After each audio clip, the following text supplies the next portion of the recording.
Oh, Chris is an idiot. Oh, perfect timing. Here's why. And I definitely need to get ready to go to Walmart shortly. Howdy, partner. Yeah, pardon me, sir. I live next door. It is 3:30 in the morning. I am very tired. Look, a wagon wheel. What the hell is your problem? I just smoked a whole bunch of crack. I can see why. Oh, I'm married to that guy. Nah, I just repress it. Is that healthy? What's the worst that can happen? Oh boy, I'm a tumor. I'm a tumor. I'm a tumor. I'm a tumor. Man, speaking of this, like, crack reference and the tumor thing, today, sorry about that, just had to brighten the mood, and I love watching Family Guy at night, because it actually eases my depression as I'm actually lonely at home, and I look like a darn mess, and I definitely need to change. It's basically that I want to see the R word, because I have autism myself. I basically wanted to talk about a really crucial topic because tonight is a really crucial night on two topics. The first topic about this 20-year-old boy that I've been learning about, pardon my throat, by the way, my voice is much higher pitched than this, named Brett, whom actually has overdosed on opioid, I can't pronounce that word, pills, 15 times. And honestly, after reading about this, because I've been curious about learning about drugs and people going to rehab or whatnot, because I know a lot of people in the past that were not only homeless, but that were drug abusers. It's really hard to actually watch something like this. That's why I had to brighten the mood by showing you a funny Family Guy clip in the beginning. Plus, I prefer the old episodes. However, though, I love you. I love you too. I want you healthy. I want you healthy. You ain't straight. You're not. You're bringing everybody down with you. You don't belong in jail, and you don't belong in a homeless shelter, and you don't belong in the war. I feel awful for Brett going through this. It's heartbreaking to see stuff like this. However, though, let me update this. From 16 months to this day, okay? And by the way, I don't want to say happy, though, because there's nothing happy about it. I just want to say, remember Fentanyl Awareness Day that happened on this date of the 10th of May. From 16 months clean. I can actually zoom this closer. Sorry for the bad quality, by the way. Let me dim down the lighting so you can see it better. 17 months clean. Now, the reason why I want to share that is because I am still recovering from all the trauma that I've run through in my life, give or take, right? And also, I wanted to share, this is probably going to be longer than 17 minutes, 17 things about me that you may be curious about me, I suppose. When you do have a mental illness, okay, plus this is a really crucial day for people that abuse this drug, which is 50 times worse than cocaine. Imagine that, 50 times worse. If you basically take 2 milligrams, which I read on from Google, right, that's supposed to be, I forgot what site it was, that is an equivalent of 2 grams of sand, you literally can get killed from that drug. Any type of addiction, whether it comes to self-harm, because, well, basically, you can actually cure yourself when you do that. I'm sure this happens for people that do abuse drugs and that has mental illnesses. I don't do drugs, but I know a lot of people that do drugs. It's really hard to actually get out of it. And from the suicide and self-harm perspective, right, I could relate to a lot of people that are in, that have done drugs, because I never abuse drugs. I don't take drugs or anything. However, though, the closest thing I do when it comes to something relatable is me overdosing on, by the way, this is the way I look. Let me put this on pause very quick. I look horrible. And Dion, you're just doing your damn best to hang in there. I know I am. Yoink! Much better. Okay, so what do I actually left off? Because I just blanked out. The thing is, for me, when I tried to commit suicide multiple times, this is way before we even got evicted and having to live in 4 different hotels in 4 weeks, I actually tried to overdose on, if I remember correctly, 12 basically big size, they're not small, by the way, they're not like how am I explain this? They're not like melanin, which is these type of pills that would actually help you sleep, but they actually don't help me because I have insomnia and I have basically hypnophobia, a fear of falling asleep. I cannot fall asleep, literally. I will stay up until like dawn. It depends on my mood because of my clinical depression, right? Basically, I would take vitamin C pills that are probably 3 times the size. Okay, maybe 2 times the size. They're basically hard to swallow without water, right? They're pretty big pills. I'm thinking maybe 2.5 times the size. This would be Pacific, so almost 3 times, right? If you run it up. I actually took like a dozen of those. That's because I couldn't take anymore.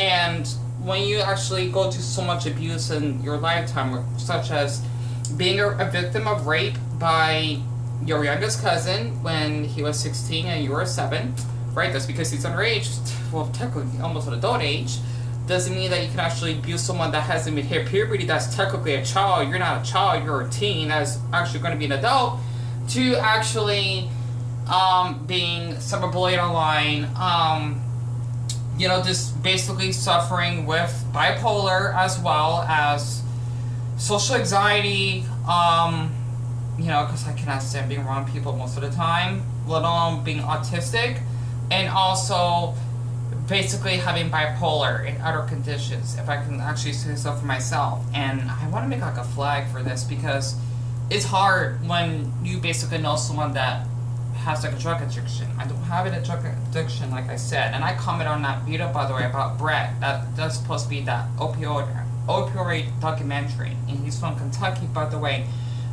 This is really heartbreaking to actually see people like this because I had a so-called, she's not really a friend to start off with, she was just acquaintance, a fake female friend named Casey that has went through those conditions. Well, not that type of drug, but she was an alcoholic. She would you know, being addicted to smoking a lot of cigarettes is because of her cute, like, Arab, well, they weren't really boyfriends, they were just random men because she, you know, plus to follow, Islam, because she's a Muslim, and I support her for that. She would abuse, basically, smoke a lot of cigarettes, and then eventually getting hooked to marijuana because of these boys that she dated, and I had to be around that because she basically lost her brother to a car accident and stressing out a lot at work, and also her mother was abusive and even almost wanted to kill her before. So she's been through a lot. However, though, that does not give her an excuse to actually attack me as well and actually calling the police as a false police report because of domestic violence, even though we're supposed to be so-called friends, but I never consider herself as such because I know that Dion, what Casey did, was a red flag. Like, I don't think you should be friends with her, but you can support her. So I just had to share that because this is a really important day for people that abuse this drug, because this is happening throughout the U.S. I'm sure it's happening in other countries, but here in the U.S., basically, healthcare is definitely frowned upon. That's why when it comes to, you know, like going to the emergency room and basically paying for like your hospital bed and medication, it's fucking expensive. And I was shocked that because I don't work, I should be on disability, honestly. We have assets, which means the hospital would recover our, like my, you know, like my IV that I needed because I wanted to meet a cute boy all the way up in Deer Valley. I know I'm crazy. That's how lonely I was. He was really cute, to be honest, right? In emotional level. He was like 19 at the time when I met him, and he actually had glasses. I think this is like, and he was tall too, 5'10". I think this was like 4 years ago or something, because I'm 27, so I was like 23 at the time, maybe, and somewhere around that age, right? You know, I basically wanted to meet him, and when I got there, I actually almost died, and basically, oh yeah, that's supposed to be in my 17 things about me. I have to share that. Okay, so besides the Fentanyl month, right, and I need to watch Family Guy again because I love watching this. I want to do this in 17 minutes, and my mother texted me because we got to get the light in the kitchen fixed. Sorry for moving too quick. The thing is that, you know, because this is a really important day for people that do take this drug, which is 50 times more dangerous than heroin. I just had to share this because I like to talk about mental health, and with me being 17 months clean, I thought I could actually share 17, you know, like, weird things about myself. But first of all, Attention restaurant customers. Testicles. That is all. Sorry, folks. Oh my God. Is that what my voice sounds like?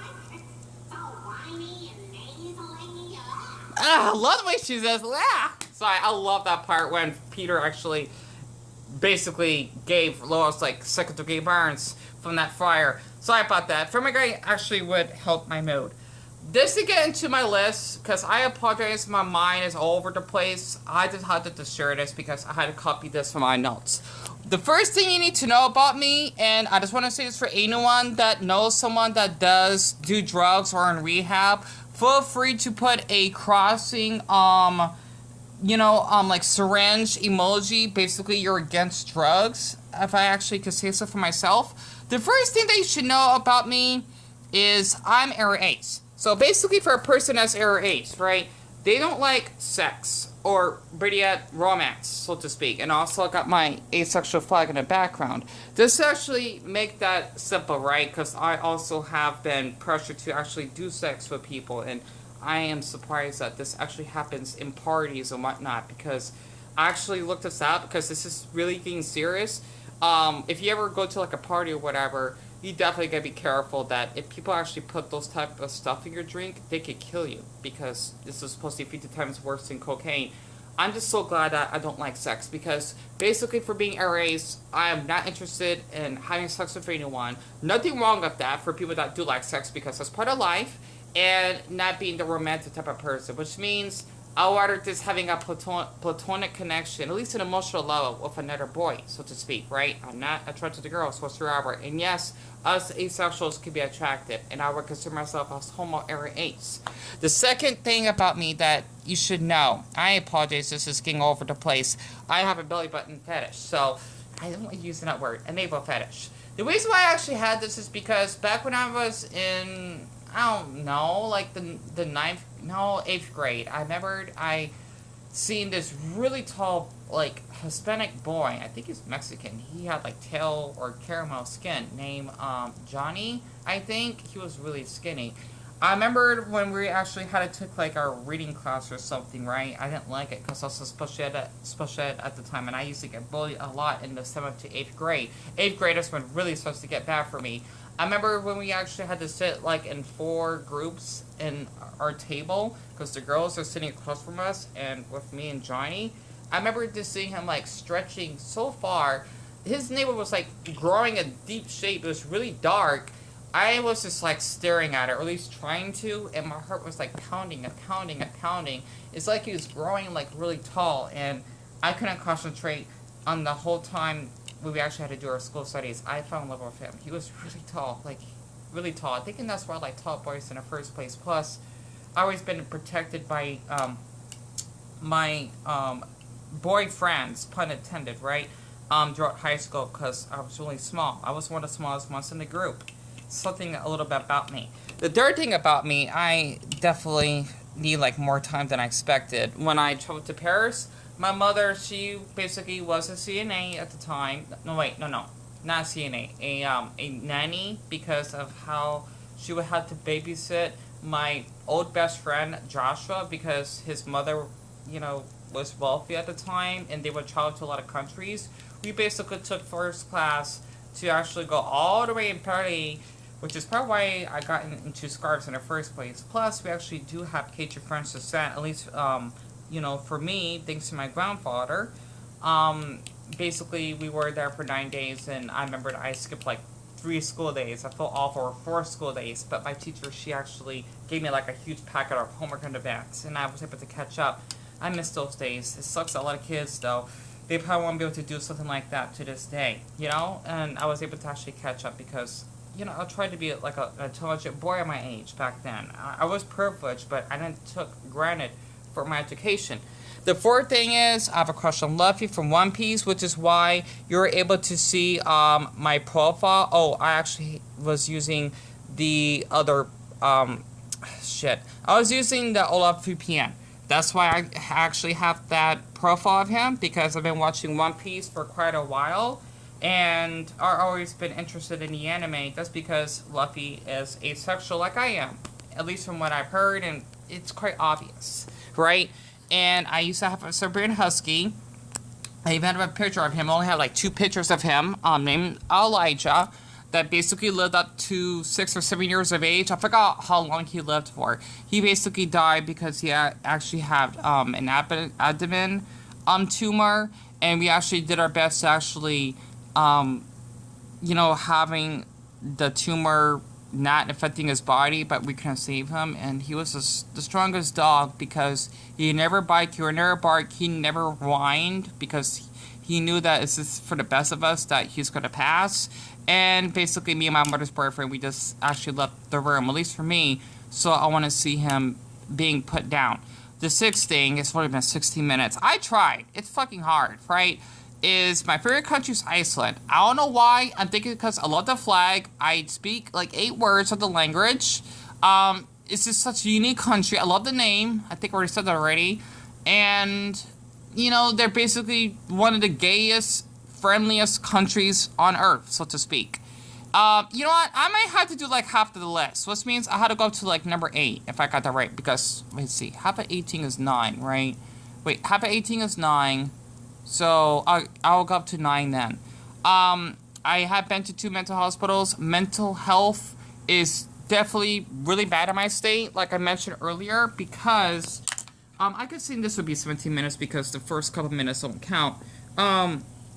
I basically would like share about like my mental illnesses, draw like Facebook, for example, and someone would want to call the police on me.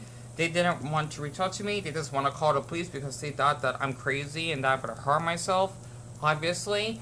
And basically, the police, they took me to one of them.